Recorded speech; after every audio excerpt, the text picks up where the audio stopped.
নমস্কার, বিল্টুসের official YouTube channel পক্ষ থেকে সকলকে স্বাগতম। আশা করি সকলে ভালো আছেন, সুস্থ আছেন। আজকে স্ট্যান্ডার্ড 4-এর রামলাল গল্পের প্রশ্নের উত্তরগুলো আমি আপলোড করছি।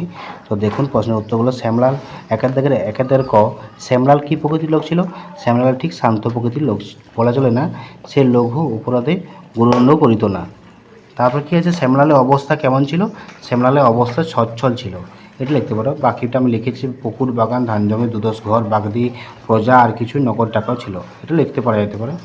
এবার আছে, নীলমণি ডাক্তার জ্বরে কী ওষুধ দিতেন? নীলমণি ডাক্তার জ্বরে কুইনাইনের পুরিয়া, অ্যারারুট, ময়দা মিশ্রণ দিত। আর তারপরে আছে, কে কে খাঁচা তৈরি করেছিল? রামলাল ও তার ভাতুস্পুত্র গোবিন্দ মিলে খাঁচা বুনছিল।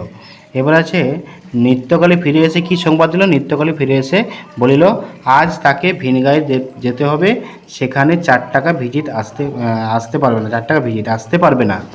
এবার আছে, আবার উত্তরগুলো আমি দেখে দিচ্ছি।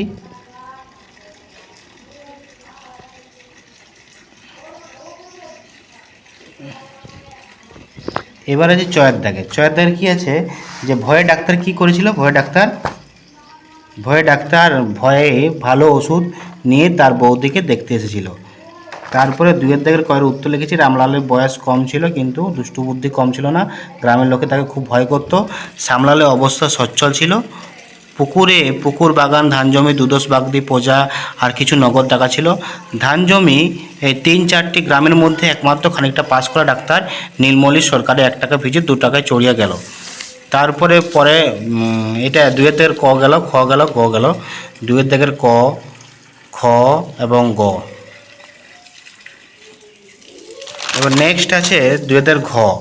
নৃত্য করে ডাক্তার ডাকতে গিয়েছিল, তাতে তার ডাকে আসেনি দেখে রামলাল ক্ষুব্ধ হয়ে গিয়েছিল।